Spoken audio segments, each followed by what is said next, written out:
আমি মোসাম্মদ নার্গিস খাতুন আসন্ন রাষ্ট্র নির্বাচনে কেন্দ্রীয় সংসদে আমি ক্রীড়া সম্পাদক পদে প্রার্থিত হয়েছি।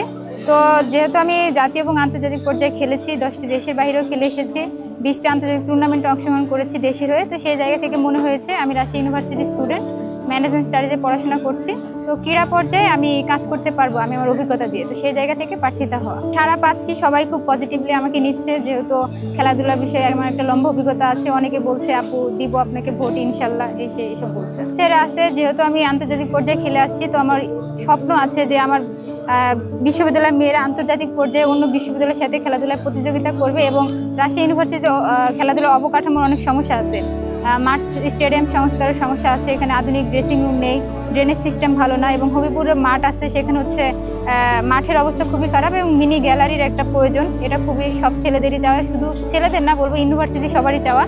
এবং মেয়েদের যে জিমনেশিয়াম আছে এখানে হচ্ছে সারা বছর বন্ধ থাকে, এটা খোলা থাকে না, তো ইচ্ছা আছে মেয়েদের জিমনেশিয়াম যাতে সারা বছর খোলা থাকে এবং জিম মেশিন স্থাপন করে একটা মেয়ে ট্রেনার যাতে থাকে, যাতে সবাইকে গাইড করতে পারে, এগুলোর ব্যবস্থা করা। ওভারঅল স্পোর্টস ডেভেলপ নিয়ে কাজ করার ইচ্ছা আছে।